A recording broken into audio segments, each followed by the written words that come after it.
All right, so there are a lot of hot takes in the tech world, and I see a lot of them in the comments section and in articles all the time, and one of the most common ones is, yo, have you seen these Chinese electric cars? If they ever came to the US, they would cook everything that we have here. They are too good, they have too much tech, and they are too cheap to not dominate everything. And so I figured I should get my hands on one and actually figure out if that's true or not. And yeah, you could say there's a little something to it.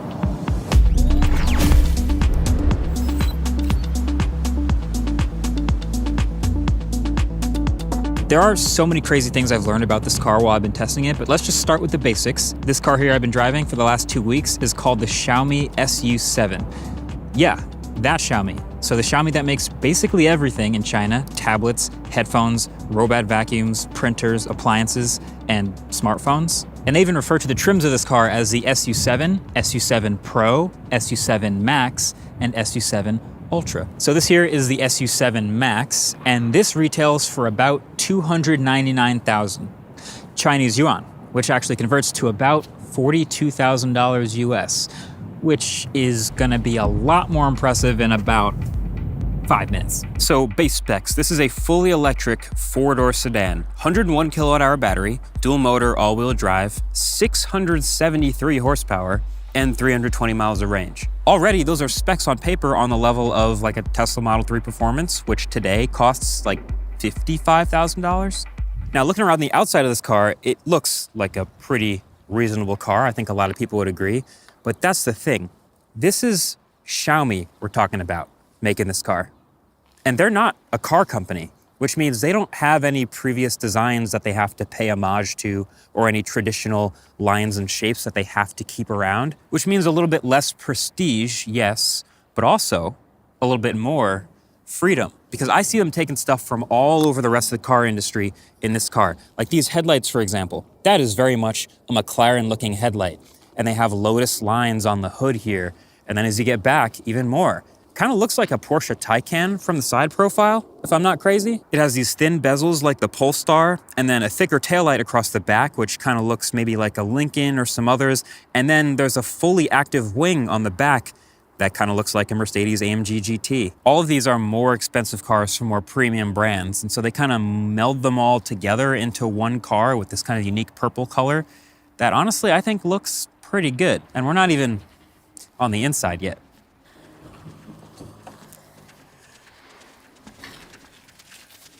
So the inside here is where they really start to stack the wins.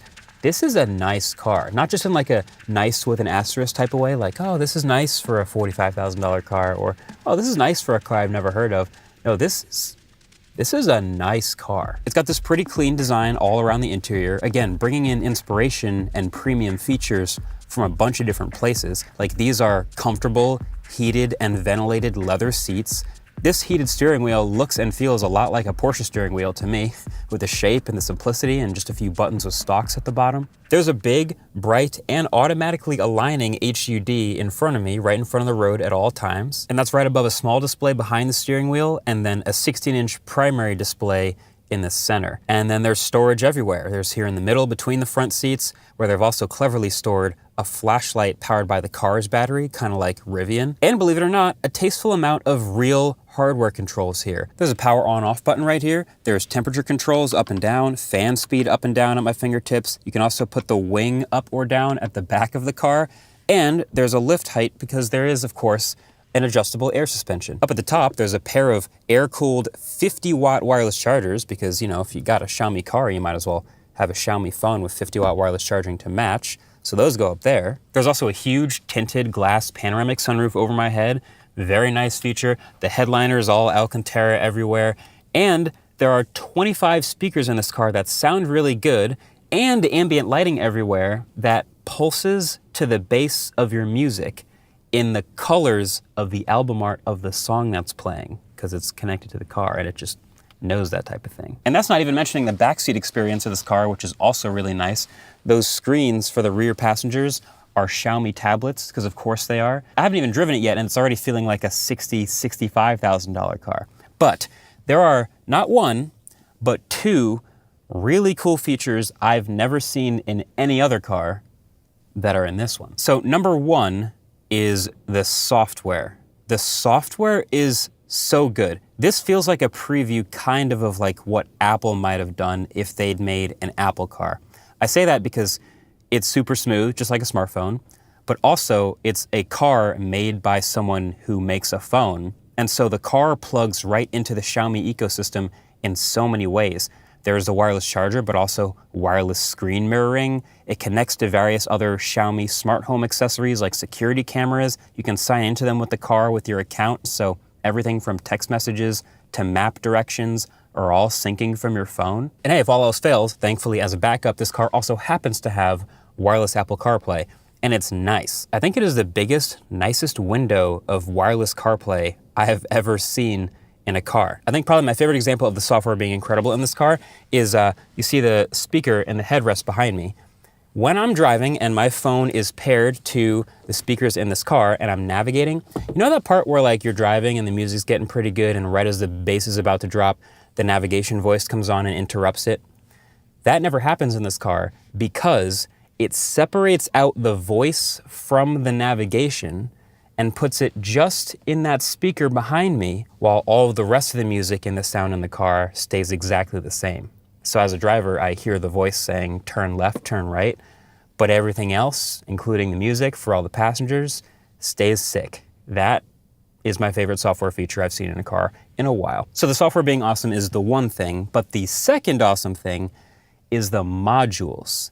Because this is a modular interior. Because hidden around this car are a bunch of various mounting points for modular accessories. There's one over here in the corner and another over here in the center, all the way around the back of this center display. And so on these mounting points, you can attach various accessories that Xiaomi makes, like this extra speedometer and trip display, or this magnetic car mount in the corner of the car, or this super useful USB hub that gets full power and can pass it along through a cable to passengers in the back seat or wherever they want. There's also high-quality microphones that pair to the car for a karaoke experience, or even long-range walkie-talkies for some reason if you need to maybe shoot a video with the car and communicate with the camera car. What other car does this? I've never seen the ability to customize exactly how much hardware or how little hardware you have in the interior layout like Xiaomi does. I mean, they're not a car company, clearly, but they've come up with some really innovative things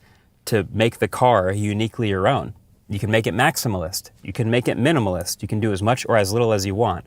And that'll, of course, fluctuate the price you pay, but hey, that's up to you. I think that's pretty sick. All of that is without even mentioning all the little stuff like the active noise cancellation in here, the quality of the speakers, the surround sound, all the other things that the software does really, really well. And I haven't even gotten to driving it yet.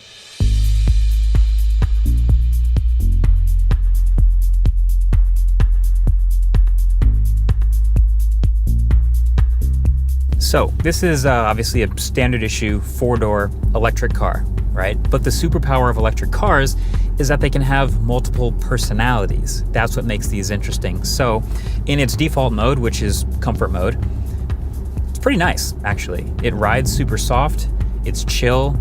The air suspension is actually pretty incredible. I feel like this is on the same level of absorbing all these bumps and all these potholes and the things on the road as the Lucids that I've driven. Like, this is really quite good.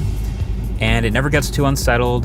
The accelerator pedal, it's responsive enough. It's not like super twitchy and aggressive. It's obviously the comfort mode, so you feel like you have all the power you need, but it rolls it on nicely and eases off when you remove your foot from the pedal. And what a lot of other EVs don't have is this really high degree of customization over exactly how that feels. Like, there is a full-on power delivery slider. You can move it to be a fully rear-wheel drive vehicle all the way to a fully front-wheel drive vehicle. And then the lift-off regen is nice and secure and assuring.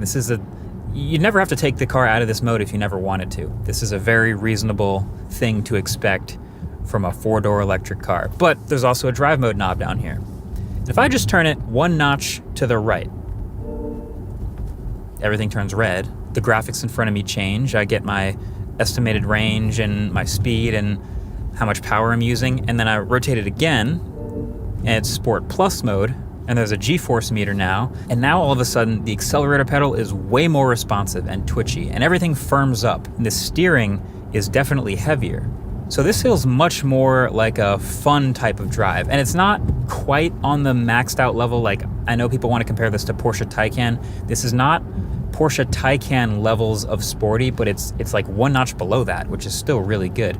It's got all the EV party tricks, 0 to 60 in under 3 seconds, launch control, and even a little boost button where if you press the drive mode button, you get this crazy graphic on the screen, and then that's all of your power, which is sick. So obviously it does great in a straight line with 600 plus horsepower, but it kind of handles on the same level of Model 3 Performance or BMW i4. This is a really capable car. It's kind of like a wolf in sheep's clothes type of car where you see it on the road and it doesn't necessarily look like something that has Porsche 911 Turbo S horsepower, but it does. And so yeah, it just gives you this confidence of being able to place the car wherever you want on the road, and that is the superpower of electric cars. Plus, it's got these active bolsters. The seats are hugging me when I go around turns. So when I turn right, the left bolster kind of like hugs, like catches me a little bit. This is something those very expensive G-Wagons have done and popularized for a while now. It's a little weird, not gonna lie, but it just makes you think it's doing something. It's also become much more apparent as I'm driving this car how well built it really is. It does not feel anything like the $42,000 price tag might suggest. Like, obviously the materials are one thing, and you've got these leathers all around and the stitching and these different contrasted materials, but also just in general, like, it's quiet in here. I don't hear motor noise. I don't hear wind very much. I don't hear other cars or noises around me outside the car. Like, I can verify that there are noises out there that I'm not hearing. It's sick. And then there's the active noise cancellation on top of that. So it just feels like a really serene, calm experience just because it's so well built. And you might have also noticed the LiDAR box right above me on the top of this car here, because the other button on the steering wheel is Xiaomi's full self-driving, which doesn't work on every road here in the US, but in China, you have Pilot Pro and Pilot Max, and those will take care of almost all of the driving on almost all of the roads the same way something like a Tesla Model 3 might here in the US. So I've turned it on this road. This is a smaller single lane road and is totally fine. And there's all sorts of things like obstacles that it has to avoid, and it handles that. It's never really done anything to give me pause or seem kind of weird, and it's not even designed for these roads or this market. So I imagine in China it's even better than this. I'm honestly trying to think of like a negative. Now that I've been living with this car and I've been driving it for weeks, I've driven and reviewed many other cars for the past couple years, and usually the downsides are so obvious. Like, oh, the tech is usually pretty bad, like the software is bad, but well, this is Xiaomi. Like, they make smartphones, they make all this tech already. The software is great. The self-driving works. The cameras are great. The displays are great. All the tech is there. And then all the EV fundamentals are also still there. It has the 300 plus miles of range. It has the quick charging. And it has the split personalities. It has the super chill, calm cruiser mode and the 600 horsepower, brutal launch control, 0 to 60 in 2.5 seconds, sporty mode. And then on top of all that, it's built super well. Like, it has all the sound isolation and all of the hardware features and creature comforts and physical buttons and all the modules and all this. And it's like, this feels nothing like a $42,000 car, which I guess conveniently brings me back to the title of this video. So are we cooked? Not yet, clearly. This car is not available here in the US. But you can see how we could be soon. I genuinely, I'm not exaggerating when I say this is a $42,000 car that feels like a $75,000 car if it were made here in the US. And that's the thing that's most impressive about the Xiaomi SU7. And that's just this one. So really, now that I've gotten to live with this and drive this here in the US among all the other cars I test, here's my take. It's not that there's any sort of crazy bleeding edge tech in this car that's impossible to replicate. Obviously the software is really good and the modularity and some of the features are kind of sick and we haven't seen them before. But like, if you took this car apart, you wouldn't find anything inside, any like bleeding edge battery tech or anything that's impossible to replicate. This is a car made of normal car parts, but it's the putting them all together in one car that's so impressive. It's not often you see a car with great software, great features, great build quality, great versatility, great range, and a great drive, and all stacked together. Like, that's pretty elite. There is basically no question in my mind that if a car like this was available in the US for $42,000, that it would crush, of course. The fact that it isn't is, of course, inherently political, and there's all the tariffs and import fees and all that. That's super variable, and we may never get a car like this available in the US for $42,000. But Europe will, allegedly, in 2027. And I would say that the competition over there is at least in a little bit of trouble when that happens. The idea that the competition is getting stronger and that cars like this actually exist some other places in the world is really exciting and heightens the ceiling for all EVs. It raises the ceiling up for all cars to get better and more impressive and more complete like this one. So lesson learned. It's gonna be fascinating to keep an eye on this stuff in the future.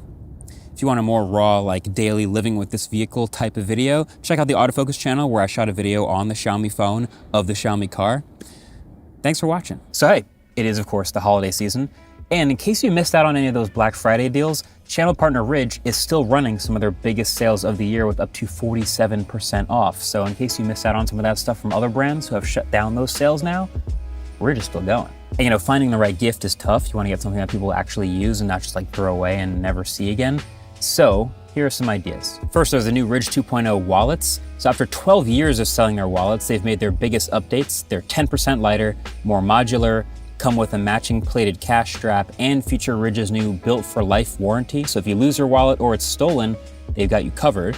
Check out the new upgraded Hyper Lime 2.0 collection. But another really nice one is Ridge has also moved into tech. So the 5-in-1 power bank keeps selling out, and for good reason. I take this thing wherever I go. There are also 45-watt power adapter kits, the MagSafe 2.0 wallets, and the tracker card, which I keep in my bifold wallet every single day. These are the types of gifts that don't get shelved, they get used. And for people traveling this season, Ridge has the carry-on and check-in luggage, which actually my team uses and I use a lot for anytime we do out-of-town videos. And they fit in the trunks of these cars and in the front trunks of these cars, and they're super durable and keep you protected wherever you go. So if you're still shopping for a friend or a family member, or even yourself, head over to ridge.com/mkbhd and continue to get up to 47% off. Thanks for watching. Catch you guys in the next video. Peace.